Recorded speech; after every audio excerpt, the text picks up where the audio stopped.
In the morning, my husband texted me, "Don't come home. My mistress is moving in and she wants the master bedroom." I didn't cry. I listed our $5 million penthouse for just $100 and sold it to the first student who called when they arrived with her luggage, the new owner. I'm glad to have you here. Follow my story until the end and comment the city you're watching from so I can see how far my story has reached. The morning light filtered through our floor-to-ceiling windows, casting long shadows across the marble floors of our Fifth Avenue penthouse. I was standing in the kitchen, stirring my coffee with a silver spoon that had been a wedding gift 32 years ago when my phone buzzed against the granite countertop. Griffin's name appeared on the screen. After 32 years of marriage, you develop a sixth sense about your husband's moods through his text messages. This one felt different before I even opened it. "Don't come home today. Jessa is moving in and she wants the master bedroom." I read it once, twice, 3 times. The words didn't change. The coffee cup slipped from my hands, shattering against the floor in a symphony of broken porcelain and splattered liquid. The sound echoed through our 5,000-foot apartment like a gunshot. Griffin wasn't asking, he wasn't explaining, he was simply informing me that I was being replaced. I stood there staring at the broken cup, and something inside me broke just as cleanly. Not my heart that had been cracking for months as I watched my 61-year-old husband transform into a man I didn't recognize. It was something deeper. My illusions, perhaps. My faith in the life we'd built together. Jessa, 28 years old, with platinum blonde hair and a laugh that could cut glass. I'd met her exactly 3 times at Griffin's company events. Each time she'd look through me like I was invisible, like I was already gone. I suppose in her mind I was. I picked up my phone with trembling fingers and called Griffin's office. "Meredith." His voice was cold, businesslike. "I told you not to come home." "This is my home too, Griffin," I managed to say, though my voice sounded foreign to my own ears. "Not anymore. I'm sorry it has to be this way. But Jessa needs space to settle in. You can stay at that little hotel you like downtown for a few days while we work out the details." And the little hotel I like, he was talking about the boutique place near my gallery where I sometimes stayed when I worked late. As if this was just a minor inconvenience like construction noise. "Work out what details?" I asked. "The divorce, obviously. My lawyer will call you." The line went dead. I stood in our kitchen, my kitchen surrounded by 32 years of accumulated life. The copper pots I'd chosen for our first apartment. The Italian espresso machine Griffin had surprised me with for our 10th anniversary. The refrigerator covered in photos of vacation celebrations, moments when we were happy. All of it suddenly felt like evidence of a life that had never really existed. My hands were shaking as I opened my laptop and did something that surprised even me. I went to a real estate website and listed our penthouse for sale. Purchase price $5 million. My asking price $100. The phone started ringing within minutes. "Ma'am, I think there might be an error in your listing," said the first caller. "No error." I replied, my voice steadier than I felt. The second caller hung up, assuming it was a prank. The third caller was different. "Mrs. Henderson, my name is Sophie Chen. I'm calling about the apartment listing. I know this might sound crazy, but is this real?" Sophie's voice was young but serious. There was something in her tone that made me pause. "It's real," I said. "I'm a graduate student at Columbia Law. I specialize in real estate law." "I have to ask, are you under any duress? Is someone forcing you to sell?" I almost laughed at the question. Was I under duress? My husband of 32 years had just texted me that his 28-year-old mistress was moving into our bedroom. If that wasn't duress, what was? No, I said quietly. I'm making this decision completely on my own. I can be there in an hour with a cashier's check for $100, Sophie said. But Mrs. Henderson, before you do this, are you absolutely certain I looked around the apartment one more time, at the wedding photos on the mantelpiece, at the art collection I'd carefully curated over decades, at the life I'd thought was permanent? I've never been more certain of anything I said. Sophie arrived exactly 57 minutes later.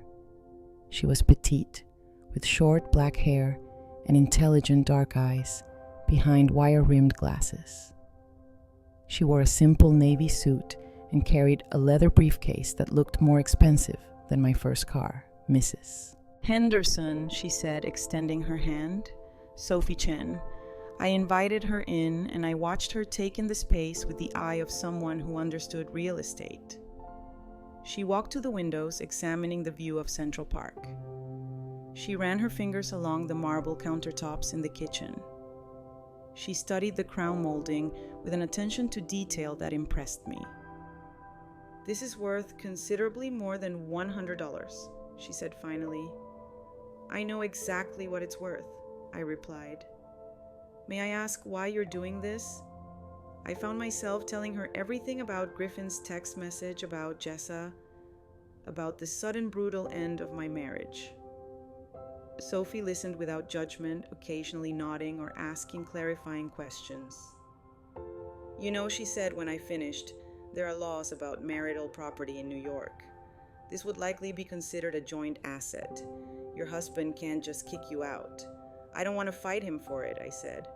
I just want it gone. I want everything that reminds me of this life gone.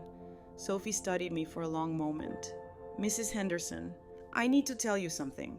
I'm not just a graduate student. I graduated last month. I'm a licensed attorney and I specialize in divorce law and property rights. Something cold settled in my stomach. Are you working with Griffin?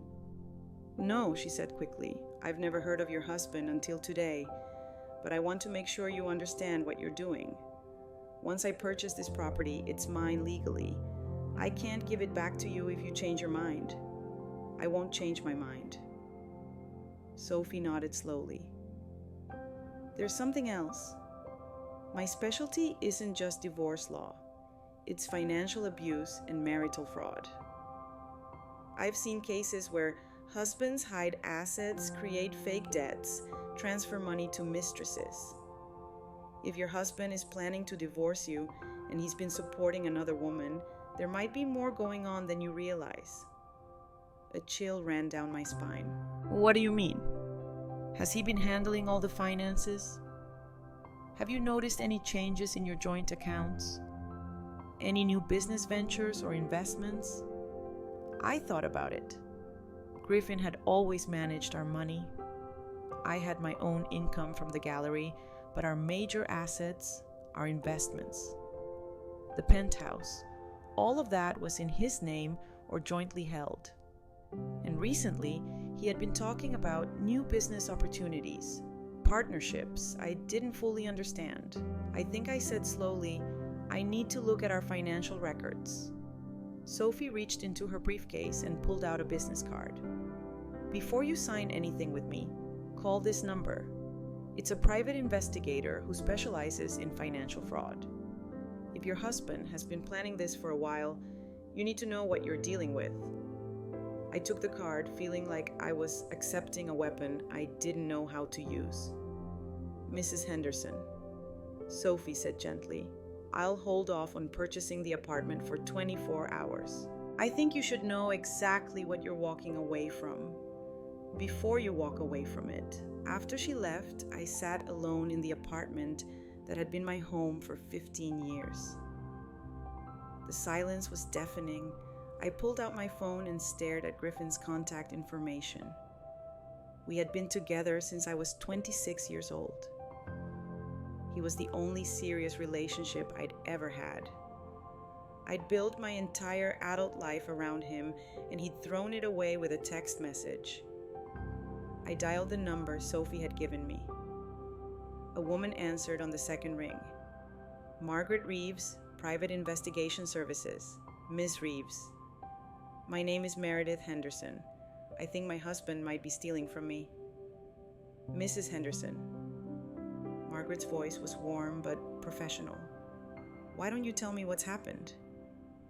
As I began to speak, I realized that this was just the beginning. Griffin thought he was discarding me like an old piece of furniture. He had no idea that he'd just awakened something in me I didn't even know existed. The woman who had spent 32 years being a devoted wife was gone. In her place was someone new. Someone who was about to discover just how much she'd been underestimated. Margaret Reeves had the kind of voice that made you trust her immediately. Warm but sharp, like a teacher who genuinely cared about your success but wouldn't tolerate nonsense. We arranged to meet the next morning at a small coffee shop near my gallery in Soho. I arrived 15 minutes early, choosing a corner table where I could see the door. My hands were shaking as I ordered a latte, and I realized I hadn't eaten anything since Griffin's text message 24 hours ago. The barista, a young man with kind eyes, noticed my trembling and brought me a blueberry muffin without my asking. "On the house," he said gently. "You look like you need it." I almost cried at this small kindness from a stranger. Margaret walked in exactly on time. She was in her 50s, with salt and pepper hair pulled back in a neat bun and eyes that missed nothing. She wore a simple black blazer and carried a worn leather portfolio that looked like it had seen 1,000 investigations. "Mrs. Henderson," she said, sliding into the seat across from me. "Sophie Chen called me last night. She's worried about you." "Sophie barely knows me," I said, surprised. "Sophie has good instincts about people, and she's seen this pattern before." Margaret opened her portfolio and pulled out a yellow legal pad. "Tell me about your finances." "Everything." I took a shaky breath and began. Griffin and I had joint checking and savings accounts. He managed our investment portfolio. The penthouse was in both our names, but he'd handled the purchase and all the paperwork. I had my own business account for the gallery, but Griffin had access to that as well. For tax purposes, he'd said, "How much is in your joint accounts?" Margaret asked. "I'm not sure exactly. Griffin handles all that. Maybe $230. Margaret's pen stopped moving. "You don't know how much money you have." Heat flushed my cheeks. "Griffin is better with numbers. I trust him to handle it." "When did you last look at a bank statement?" I tried to remember. "Maybe 6 months ago." Griffin gets them electronically and prints out summaries for me. Margaret made several notes. "What about your gallery? How much revenue does that generate this past year?" "About $800,000. It's been my best year yet." "And Griffin has access to those accounts?" "Yes, but only for tax planning and investment advice." Margaret's expression grew more serious. "Mrs. Henderson, I need you to do something right now. I want you to call your bank and get the current balances on all your accounts." My stomach nodded. "Why?" "Because in my experience, when a man suddenly moves his mistress into the family home, it's because he's already moved the family money somewhere else." With trembling fingers, I dialed the customer service number for our bank. After navigating through the automated system and providing security information, I was connected to a representative. "Could you please tell me the current balance in my joint checking account?" I asked. "Certainly, Mrs. Henderson. Your joint checking account shows a balance of $437.18. The coffee shop seemed to spin around me. "I'm sorry. Could you repeat that? $437.18. What about our joint savings?" That account shows a balance of $52.93. I felt like I was going to vomit. What about our investment account with Morrison Financial? I'm sorry, Mrs. Henderson, but I don't show any accounts with Morrison Financial linked to your social security number. I hung up and stared at Margaret, who was watching me with sympathetic but unsurprised eyes. How much should have been in those accounts? She asked gently. At least $300,000, I whispered. Maybe more. Margaret nodded grimly. I need to ask you something else. Has Griffin been working late more often recently, taking business trips you don't usually hear about, mentioning new business ventures or investment opportunities? I thought back over the past year. Yes, all of that. He said he was expanding his consulting practice, taking on new clients. He's been gone 2 or 3 nights a week. And Jessa, how long have you known about her? I suspected something for about 6 months, but I only confirmed it 3 months ago when I saw them together at a restaurant downtown. Margaret made more notes. Mrs. Henderson, I think your husband has been planning this divorce for a long time, and I think he's been systematically moving assets to protect them from being divided in the divorce. My phone buzzed. Sophie Chen's name appeared on the screen. Go ahead and answer, Margaret said. Sophie's on our side. Mrs. Henderson. Sophie's voice was urgent. I've been doing some research on your husband's business. I need to ask you, has he mentioned any companies called Meridian Holdings or Apex Consulting Group? Meridian? Yes. He said it was a new partnership he was forming. Why? Because I found corporate filings for both companies. Guess who's listed as the sole owner? My blood went cold. Griffin. Nomer Jessa Morrison. Your husband has been transferring assets into companies owned by his mistress. Margaret leaned forward. Mrs. Henderson, I want you to go home right now and look for any paperwork Griffin might have. Bank statements, business documents, anything. Can you do that? I nodded. To the thought of going back to the penthouse made me feel sick. And Mrs. Henderson, don't tell Griffin what you're doing. If he knows you're investigating, he might accelerate whatever he's planning. An hour later, I stood in the doorway of Griffin's home office, a room I rarely entered. It had always been his private domain, filled with filing cabinets and business books, and the expensive computer setup he'd bought himself for his 60th birthday. The room smelled like his cologne and leather scents that had once been comforting, but now made my skin crawl. I felt like an intruder in my own home. I started with his desk drawers, my hands shaking as I rifled through papers. Most of it was incomprehensible business jargon, but I photographed everything with my phone. In the bottom drawer, I found a folder labeled personal that made my breath catch. Inside were bank statements for accounts I'd never seen before. Statements showing large transfers. 20,000 here, 15,000 there, all going to accounts I didn't recognize. There were also printouts of what looked like real estate listings for expensive apartments all downtown, all in areas where young professionals lived. And then I found the ring box. It was small black velvet sitting in the back of the drawer like a hidden confession. My hands trembled as I opened it. Inside was a diamond ring. Not just any diamond ring, a massive emerald cut stone that had to be at least 3 carats set in platinum. The kind of ring that costs more than most people's cars. I stared at it, feeling something break inside me that hadn't already been broken. This wasn't just an affair. This wasn't just a middle-aged man having a crisis. Griffin had been planning a whole new life, a life that didn't include me. My phone buzzed with a text from an unknown number. Hope you're enjoying the hotel. Don't bother coming back. Your things will be packed and stored. J. Jessa. She was already in my home in my life, dismantling everything I'd built, and she was confident enough to text me about it. I photographed the ring, the bank statements, everything in the folder. Then I called Sophie. I found something I said when she answered. What kind of something? The kind that proves you were right.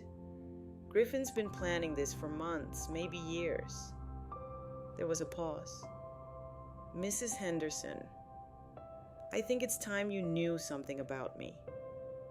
Something I didn't tell you yesterday. My stomach dropped. What? My father is David Chen. He's an artist. You've represented his work at your gallery for the past 5 years. I nearly dropped the phone. David Chen was one of my most successful artists. His paintings had launched my gallery into the higher echelons of the New York art world. But more than that, David had become a friend. We'd spent countless hours talking about art life, the creative process. David never mentioned he had a daughter who was a lawyer. I said because I asked him not to. I've been watching your situation for months, Mrs. Henderson. My father has been worried about you. He's noticed changes in your behavior, in your financial decisions regarding the gallery. He suspected something was wrong but didn't know how to help. I felt like the world was tilting on its axis. You've been watching me, not spying, caring. My father talks about you like your family. When your listing appeared yesterday, he called me immediately. He knew something was seriously wrong. I closed my eyes, overwhelmed by the kindness of people who barely knew me, while my husband of 32 years was systematically destroying my life. Sophie. I said I want to sell you the apartment, but I want to do it right. I want Griffin and Jessa to walk into an apartment that belongs to someone else with no warning, no preparation, no chance to save face, Mrs. Henderson, are you sure this is a big decision? I've never been more sure of anything in my life. But Sophie, I need to ask you for something else. What I need to disappear for a few days. I need Griffin to think he's won while I figure out exactly how much he's stolen from me. Sophie was quiet for a moment. I think I know just the place. As I hung up the phone and looked around Griffin's office one last time, I realized something had fundamentally changed inside me. The woman who had been devastated by her husband's betrayal was evolving into someone else entirely. Someone who understood that the best revenge wasn't getting mad. It was getting everything.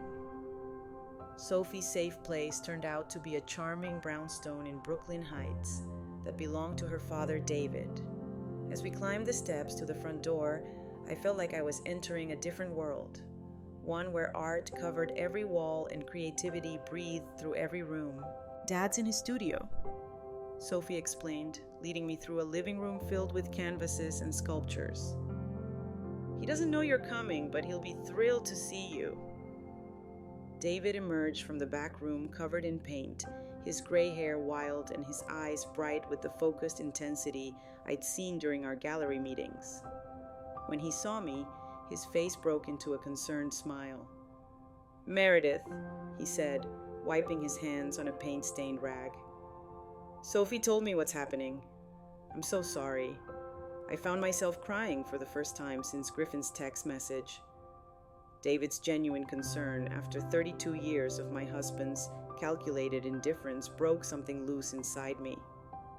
David, I need to tell you both something," I said. Accepting the cup of tea Sophie pressed into my hands. "I haven't been completely honest about my situation." They exchanged glances, and I realized they were both preparing for me to reveal something worse than they'd imagined. The truth is, I continued settling into David's worn leather chair. I've known about Griffin's affair for 8 months. Sophie nearly dropped her own cup. "You knew I hired a private investigator last summer. Not Margaret, someone else. I've been documenting everything Griffin has been doing for months. The words felt strange coming out of my mouth. For 8 months, I'd been living a double life, playing the oblivious wife, while secretly building a case against my own husband. "Why didn't you confront him?" David asked gently. "Because I needed to know how deep it went." "And David, it goes very deep." And I pulled out my phone and showed them photos I'd been taking for months. Bank statements Griffin thought I'd never see. Credit card bills for expensive dinners, jewelry, hotel rooms, transfer records showing money moving from our joint accounts to offshore holdings. "Griffin has been planning this divorce for over 2 years," I explained. "He's been systematically moving assets, creating shell companies, even setting up what looks like fake debts to make our estate appear less valuable than it is." Sophie studied the photos, her lawyer's mind clearly racing. "This is massive financial fraud." "It gets worse," I said. 3 months ago, I discovered that Griffin has been skimming money from my gallery's accounts. He's stolen approximately $250,000 from my business over the past 18 months. David's face darkened. "That son of a... But here's what Griffin doesn't know." I interrupted, allowing myself to smile for the first time in days. "I've been playing chess while he's been playing checkers." I pulled a manila folder from my purse, one I'd been carrying for months, updating it regularly with new evidence. 6 months ago, I moved all of my truly valuable assets into a trust controlled by my business attorney. The gallery's real estate, my personal art collection, even my grandmother's jewelry, it's all protected.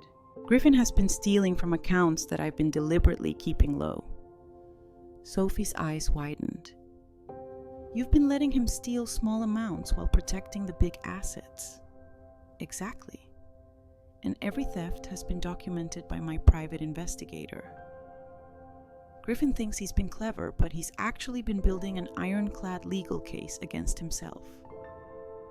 I opened the folder and spread out documents across David's coffee table, bank records, emails I'd retrieved from Griffin's computer, photographs of him and Jessa, together receipts for the apartment he'd been paying for downtown. "This is everything," I said. 2 years of planning, documented and verified. Griffin has committed embezzlement, marital fraud, and breach of fiduciary duty. When this goes to court, he won't just lose half our assets. He'll lose everything, and he might face criminal charges. David leaned back in his chair, staring at me with new respect. "Meredith, you're not the woman I thought I knew. I'm not the woman I thought I was either," I admitted. "But when someone you love betrays you systematically and deliberately, you learn what you're really made of." Sophie was studying the documents with professional intensity. Mrs. Henderson Meredith. "This is brilliant, but why sell the penthouse for $100? Why not just file for divorce and take him for everything?" I took a deep breath, preparing to reveal the final piece of my plan. Because Griffin's weakest point isn't his greed, it's his ego. He spent 2 years planning what he thinks is the perfect crime. He believes he's outsmarted me completely. He's so confident in his superiority that he actually texted me to stay away from my own home. I pulled out my phone and showed them Griffin's message again. Griffin is expecting me to either crumble in defeat or fight him in a messy, expensive divorce that could take years. He's not expecting me to make him completely irrelevant. Sophie's eyes lit up with understanding. The apartment sale isn't about the money. It's about control. Exactly. When Griffin and Jessa arrive at what they think is their new love nest, they'll find a 24-year-old law student living there legally. Griffin will have no legal recourse, no way to undo it, and no explanation for how his brilliant plan went so wrong. "And then?" David asked. "And then I'll reveal that I've known everything all along. That while he was congratulating himself on his clever deception, I was building an airtight legal case that will destroy him financially and professionally." I looked at both of them, feeling lighter than I had in months. Griffin thinks he's discarding me. What he's actually doing is freeing me from a marriage that's been dead for years while providing me with everything I need to start over completely on my own terms. Sophie was grinning now. When do you want to complete the apartment sale tomorrow morning? I want the deed transferred before Griffin and Jessa arrive for their big move-in. That evening, I sat in David's garden while he cooked dinner and Sophie reviewed legal documents. For the first time in months, I felt peaceful. The constant tension of maintaining my double life was finally lifting. My phone rang. Griffin's name appeared on the screen. "Hello, Griffin." I answered calmly, "Meredith." "I know this is hard for you, but we need to discuss practical matters. My lawyer will call you tomorrow about the divorce proceedings." "Of course," I said, my voice pleasantly neutral. "I'm sure we can work everything out amicably." There was a pause. Griffin had expected anger tears begging. My calm acceptance clearly confused him. "Good," he said finally. "I'm glad you're being reasonable about this. It's better for everyone." "You're absolutely right," I agreed. "This is definitely better for everyone." After I hung up, Sophie looked at me admiringly. "You're scary good at this." "I had an excellent teacher," I replied. "Griffin himself. He taught me that the most devastating betrayals are the ones the victim never sees coming." David emerged from the kitchen carrying a bottle of wine. "Should we toast to new beginnings?" "Not yet," I said. "Let's wait until Griffin and Jessa get their surprise tomorrow. Then we'll toast." As the three of us sat around David's table sharing a simple dinner and talking about art and life and the future, I realized something profound had shifted inside me. The woman who had spent 32 years trying to be the perfect wife was gone. In her place was someone stronger, smarter, and completely uninterested in anyone's approval but her own. Griffin had no idea what he'd awakened when he sent that text message. Tomorrow, he was going to find out. My phone buzzed with a text from Margaret, my private investigator. "Final report ready. Griffin's total theft from your accounts, $412,000. All documented with admissible evidence. He also signed a 2-year lease on Jess's apartment in his own name. Hope you're ready for the fireworks." I showed the message to Sophie and David. $412,000, Sophie whispered. "That's a felony," David said grimly. I smiled, feeling something cold and satisfied settle in my chest.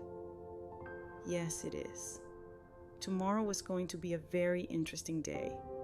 The apartment sale closed at 9 in the morning at the law offices of Chen Martinez and Associate Sophie's firm. As it turned out, she hadn't just been a graduate student pretending to be a lawyer. She was a junior partner in one of Manhattan's most respected family law practices. "Your husband chose the wrong wife to underestimate," said Elena Martinez, the senior partner, as she handed me a copy of the finalized deed transfer. "And he definitely picked the wrong family to mess with." I learned that David Chen wasn't just Sophie's father. He was Elela Nena's ex-husband, and Sophie's stepmother was one of the most feared divorce attorneys in New York. When Sophie had called in reinforcements, she'd assembled a legal dream team. By 10:30 that morning, Sophie was officially the owner of my former penthouse. The deed was recorded, the locks were changed, and a moving truck was already delivering her belongings. We'd timed everything perfectly. I positioned myself in the coffee shop across the street from our building with a clear view of the entrance.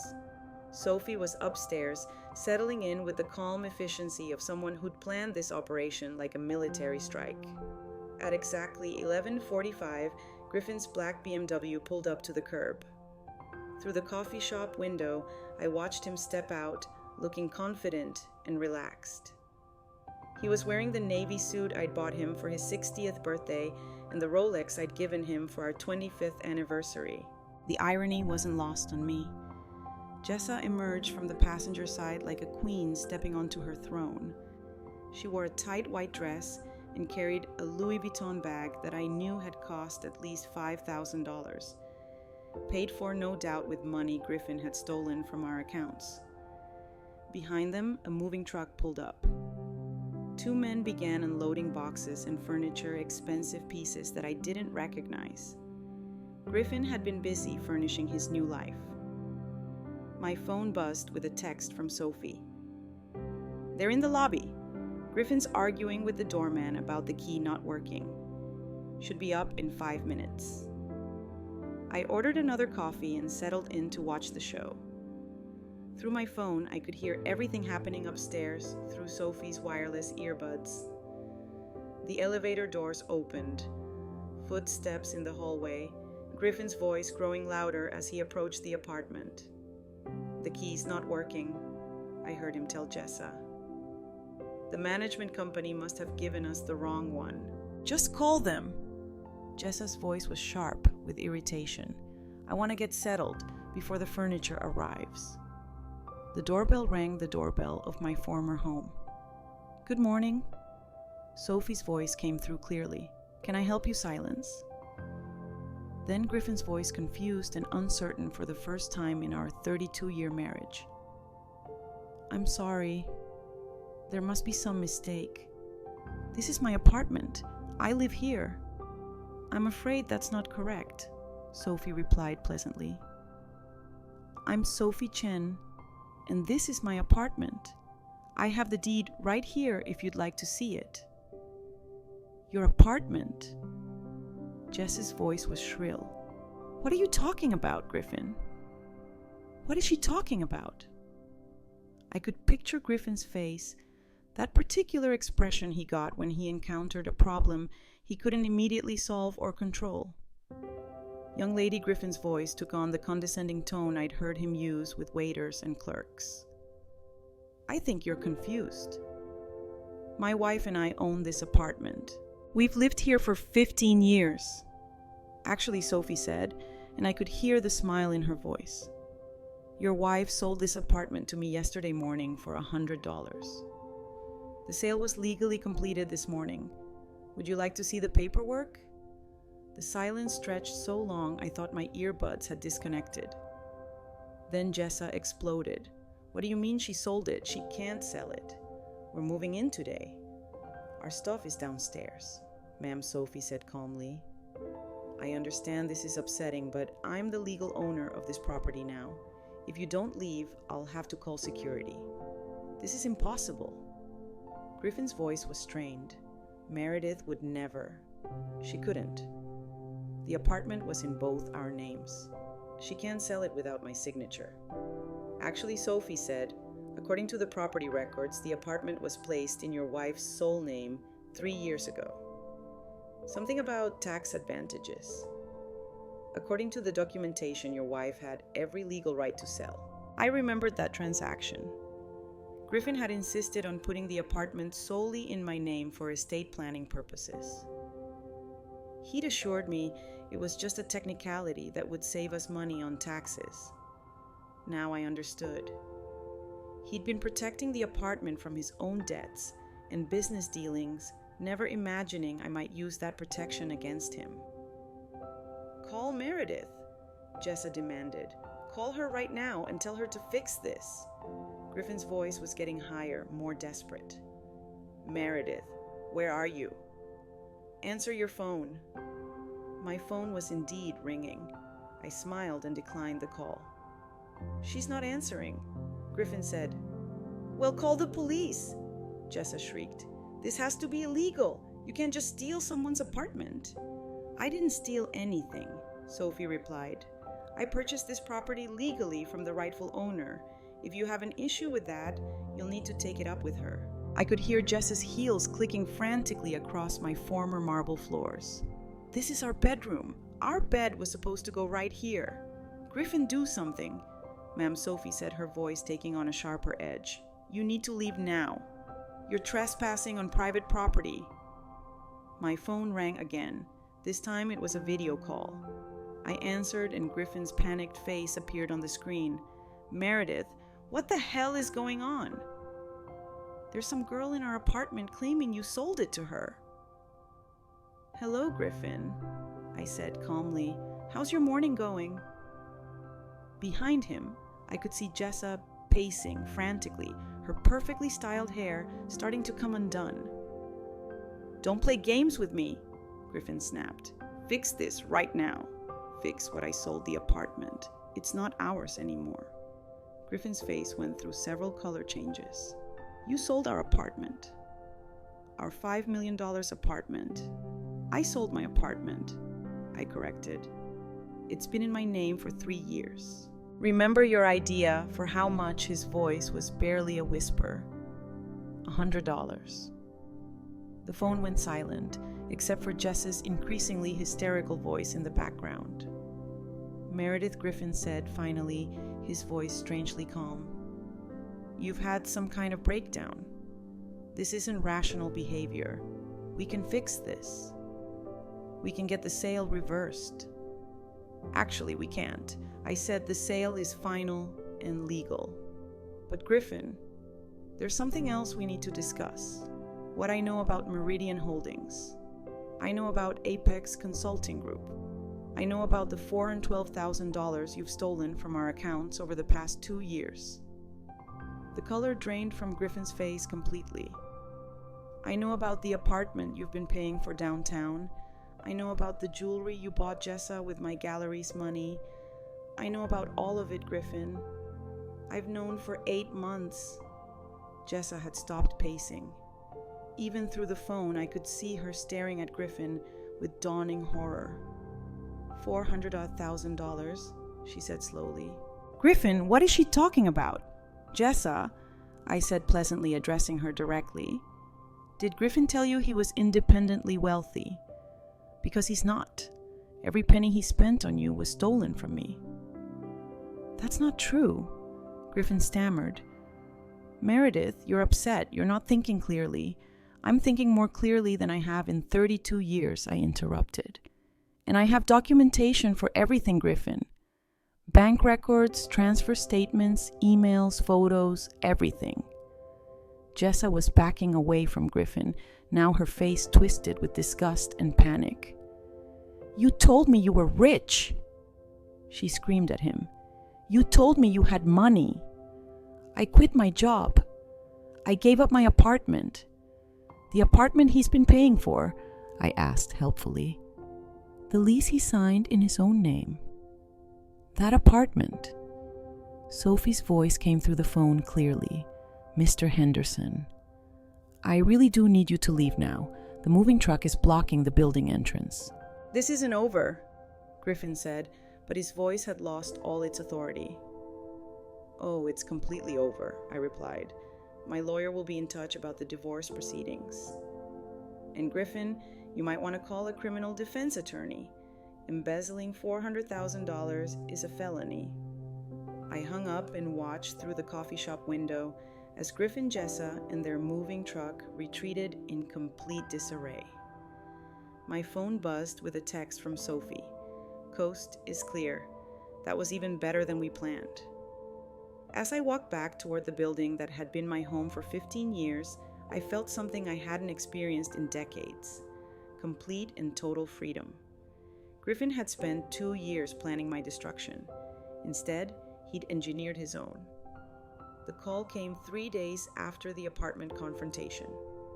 I was in my gallery cataloging new pieces for an upcoming exhibition when my phone rang. Unknown number, but I answered anyway. "Meredith." The voice was barely recognizable as Jess's. Gone was the confident, entitled tone I'd heard through Sophie's earbuds. This was the voice of someone whose world had just collapsed. "Hello, Jessa," I said calmly, setting down my pen. "I need to talk to you about Griffin, about everything." I almost laughed. "I can't imagine what we'd have to discuss." "Please," she said, and I heard something that sounded like tears. "I know you have no reason to help me, but I'm in serious trouble. And it's all because of him."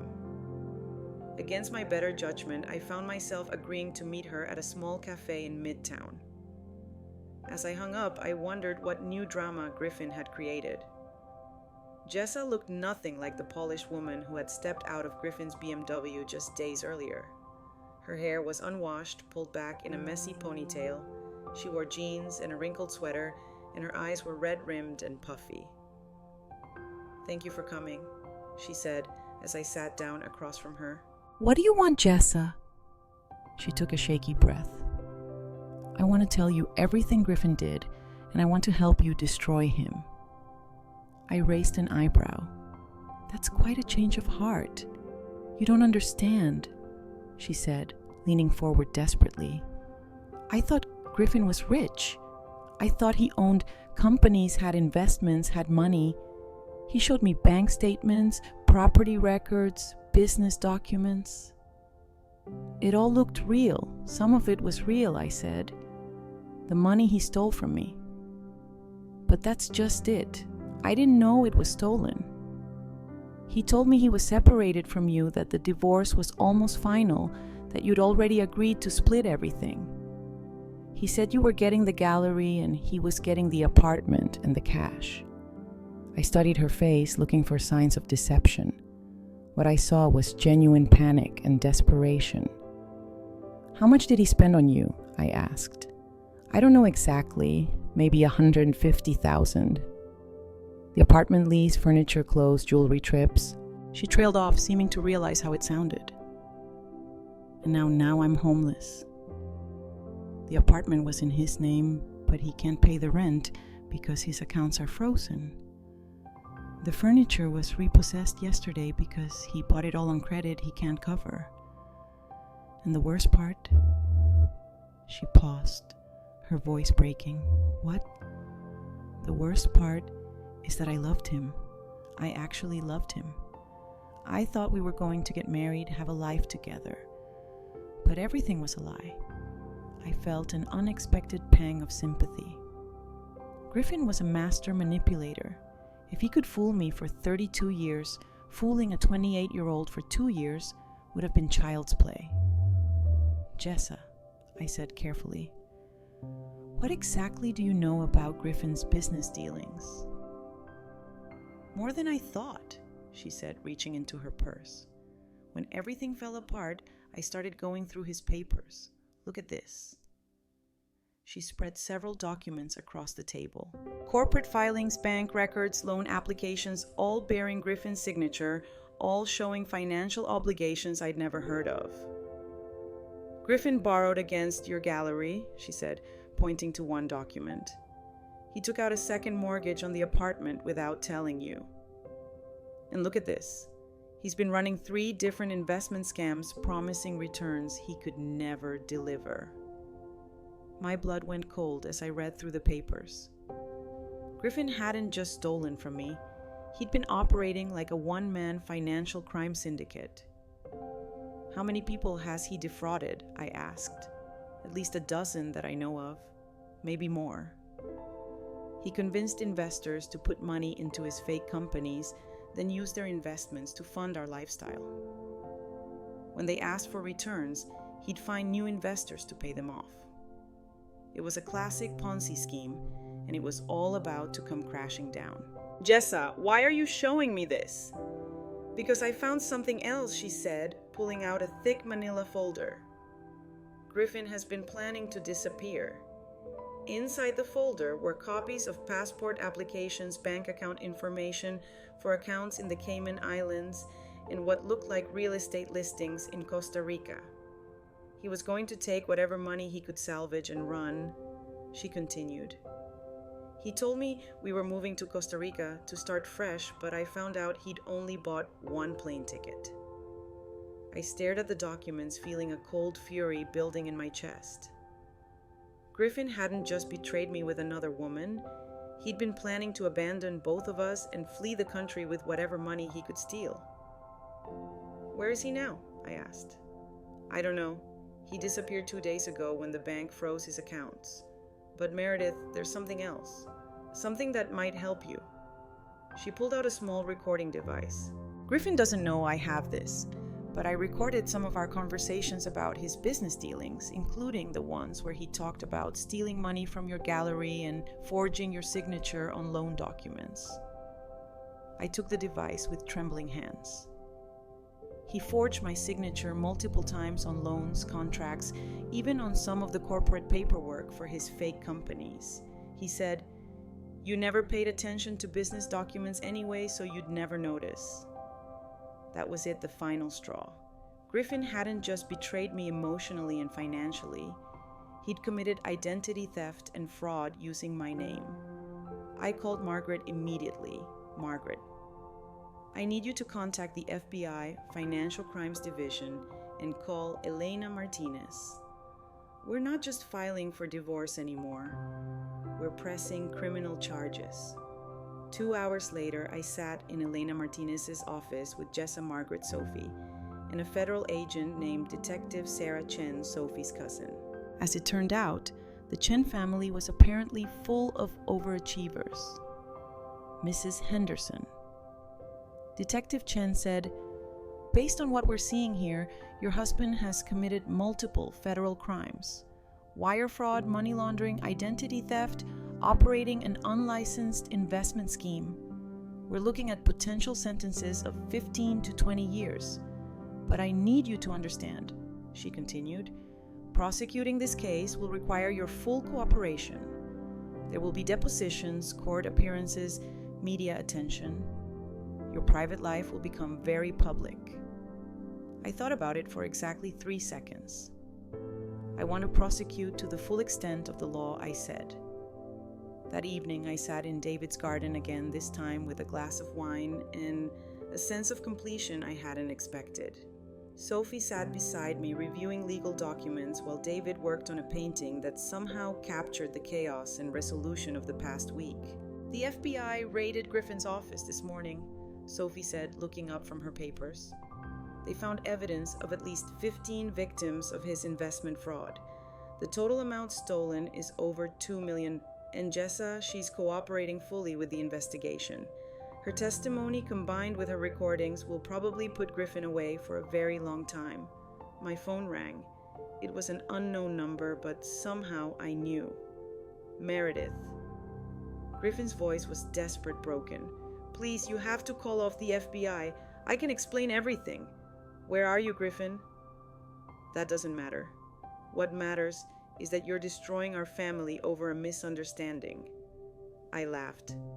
Actually laughed at his audacity. "Our family, Griffin. You destroyed our family when you decided to steal from me to fund your affair. You destroyed it when you forged my signature on loan documents. You destroyed it when you planned to flee the country and leave both me and your girlfriend behind.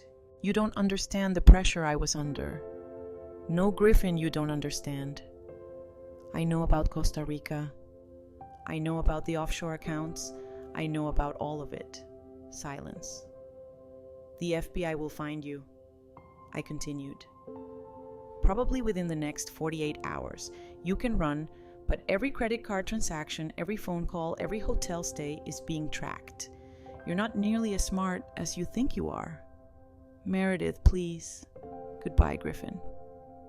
I hung up and blocked his number. 2 days later, Griffin was arrested at Miami International Airport trying to board a flight to the Cayman Islands. The news made the local papers. Manhattan investment advisor arrested in multi-million-dollar fraud scheme. But I didn't feel victorious. I felt free. For the first time in 32 years, I didn't have to worry about Griffin's moods, his demands, his subtle criticisms and manipulations. I didn't have to pretend our marriage was happy or our life was perfect. I was 58 years old, and I was finally free to discover who I really was. 6 months later, I stood in the main gallery of my new space in Chelsea, watching as visitors moved through the exhibition I'd curated called Resilience Art from Ashes. The opening night crowd was smaller than my usual events, but the energy was different, more intimate, more genuine. David's latest series dominated the main wall. Paintings that somehow captured the process of transformation, of breaking apart, and rebuilding stronger. Sophie stood beside one of them, explaining to a collector how her father had painted it during the weeks when I'd stayed in their brownstone.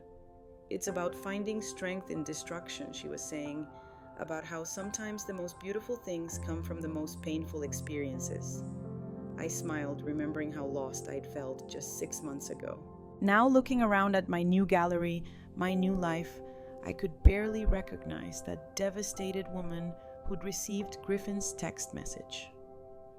The criminal trial had ended 3 weeks ago. Griffin was sentenced to 18 years in federal prison for wire fraud, money laundering, and identity theft. The judge had been particularly harsh about the identity theft charges, noting that stealing from one's spouse represented a special level of betrayal. "Mr. Henderson," the judge had said during sentencing, "you didn't just commit financial crimes. You systematically destroyed a 32-year marriage through deception and theft. You forged your wife's signature, stole her money, and planned to abandon her with nothing while you fled the country. This court finds your actions particularly reprehensible." I'd sat in the courtroom during his sentencing, feeling nothing but a profound sense of closure. Griffin had looked older, grayer, diminished in his orange jumpsuit. When his eyes met mine across the courtroom, I saw something I'd never seen before in 32 years of marriage. Genuine remorse. Too little too late. The restitution process had been complicated, but ultimately satisfying. Griffin's Ponzi scheme had collapsed completely, but the FBI had recovered most of the stolen assets. I got back every penny he'd taken from my gallery, plus additional damages. The other victims of his investment fraud received partial restitution from the sale of Griffin's remaining assets. Jessa had disappeared after the trial ended. She'd testified against Griffin, providing crucial evidence that helped secure his conviction. The last I heard, she'd moved back to her hometown in Ohio and was working at her family's hardware store. I hoped she'd learned something from the experience. Meredith. A familiar voice interrupted my thoughts. I turned to find Elena Martinez approaching with a champagne glass and a warm smile. "Elena, I'm so glad you could make it. I wouldn't miss it," she said, gesturing around the gallery. "This is incredible. You've built something beautiful here." The new gallery was smaller than my old space, but it was entirely mine. No joint accounts, no shared ownership, no husband with access to my business records. I'd used part of the restitution money to purchase the space outright, ensuring that no one could ever take it from me again. "How does it feel?" Elena asked. "Different," I said honestly.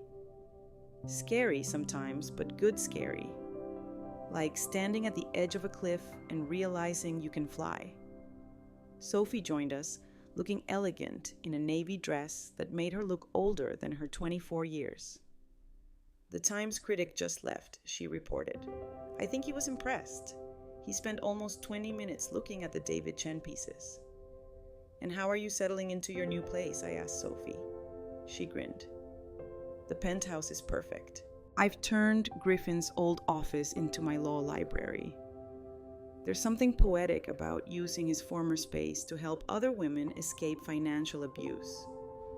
Sophie had kept the penthouse as planned, but she'd put it to better use than Griffin ever had.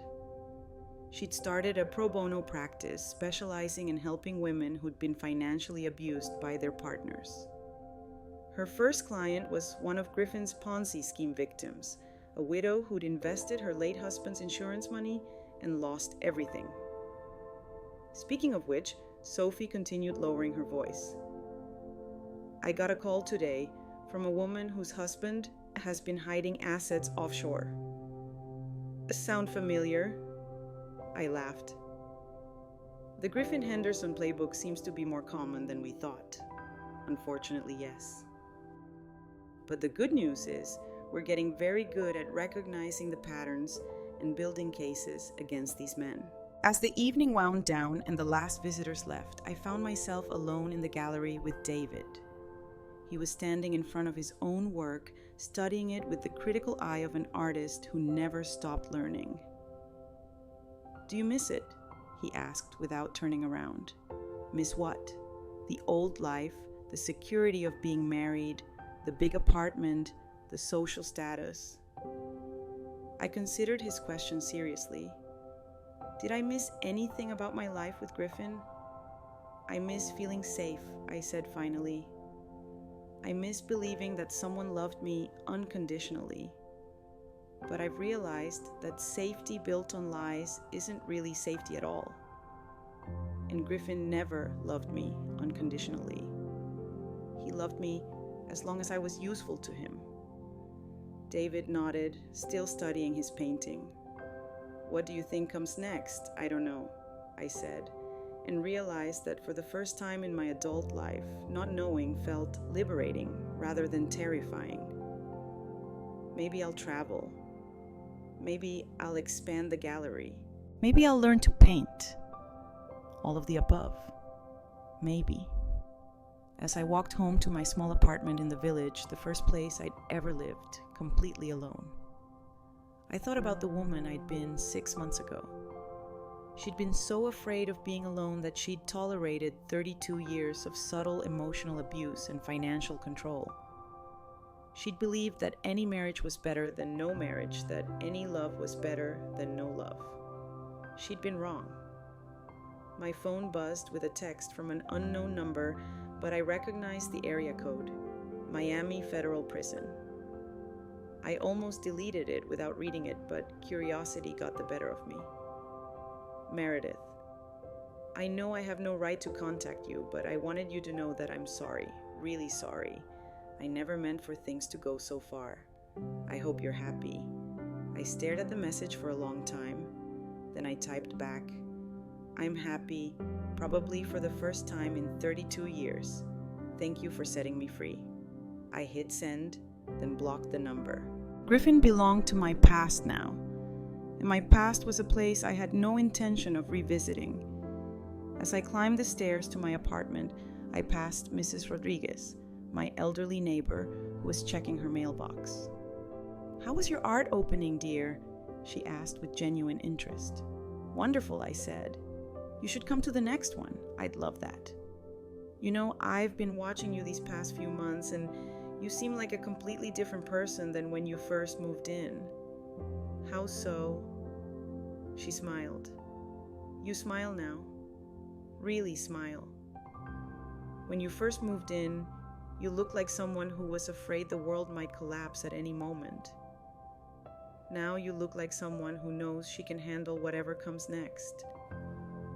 In my apartment, I poured myself a glass of wine and sat by the window, overlooking the street below. The space was small, but entirely mine. Every piece of furniture, every book, every photograph reflected my choices, my taste, my life. On my coffee table sat a letter I'd received earlier in the week. It was from a woman named Patricia, whose husband had embezzled money from her business to fund his gambling addiction. She'd read about my case in the newspaper and wanted to know if I could recommend a lawyer. I'd connected her with Sophie, of course, but her letter had made me realize something. My story wasn't unique.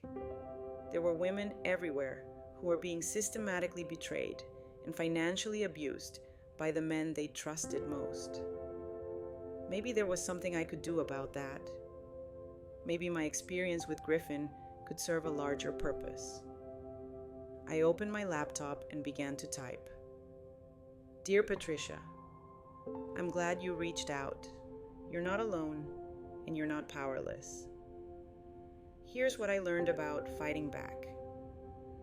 As I wrote sharing everything I'd learned about protecting assets, documenting abuse, and building a case for prosecution, I realized I'd found my next purpose.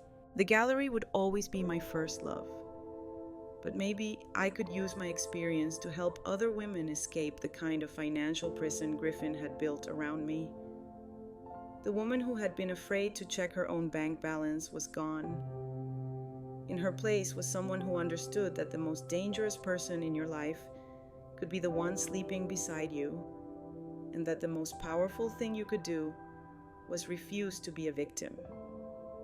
Griffin had spent 2 years planning what he thought would be my destruction. Instead, he'd given me the greatest gift possible, the knowledge of my own strength. I was 58 years old, divorced, and completely on my own for the first time in my life.